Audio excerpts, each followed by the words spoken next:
భూనాయకం వా ధననాయకం వా భజన్ భువం వా ధనమేతి లోకే.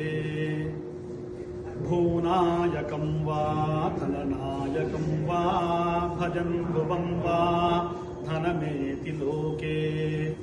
తద్విఘ్ననాథం న భజామి కింతు సహస్రశస్తం ప్రణమామి నిత్యం. దీని అర్థం ఏమిటంటే ఇది చమత్కారమైనటువంటి శ్లోకం గణపతికి సంబంధించి. మామూలుగా భూములు కలిగినటువంటి రాజుల దగ్గరికి వెళితే మీరు ఆయన దగ్గరికి 1000 ఎకరాలు ఉందనుకోండి, వెళితే మీకు ఏమిస్తాడు ఆయన? 1 ఎకరం పొలం ఇస్తాడు.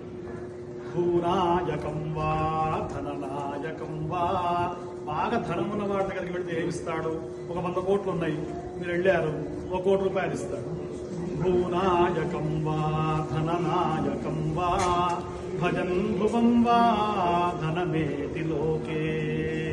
కాబట్టి ఎవరి దగ్గర ఏముంటే అది వాళ్ళు ఇస్తారు. కాబట్టి నువ్వెవరయ్యా అంటే తద్విఘ్ననాథం, నువ్వు విఘ్నాలకు నాథుడు, విఘ్నాలకు అధిపతి. కాబట్టి నీ దగ్గర చాలా విఘ్నాలు ఉన్నాయ్యా, నీకు కనుక మేము మొక్కితే నువ్వు ఏమిస్తావంటే మాకు విఘ్నాలు ఏమైనా ఇస్తావేమో, అటువంటి విఘ్నాలు ఇవ్వవద్దయ్యా స్వామి.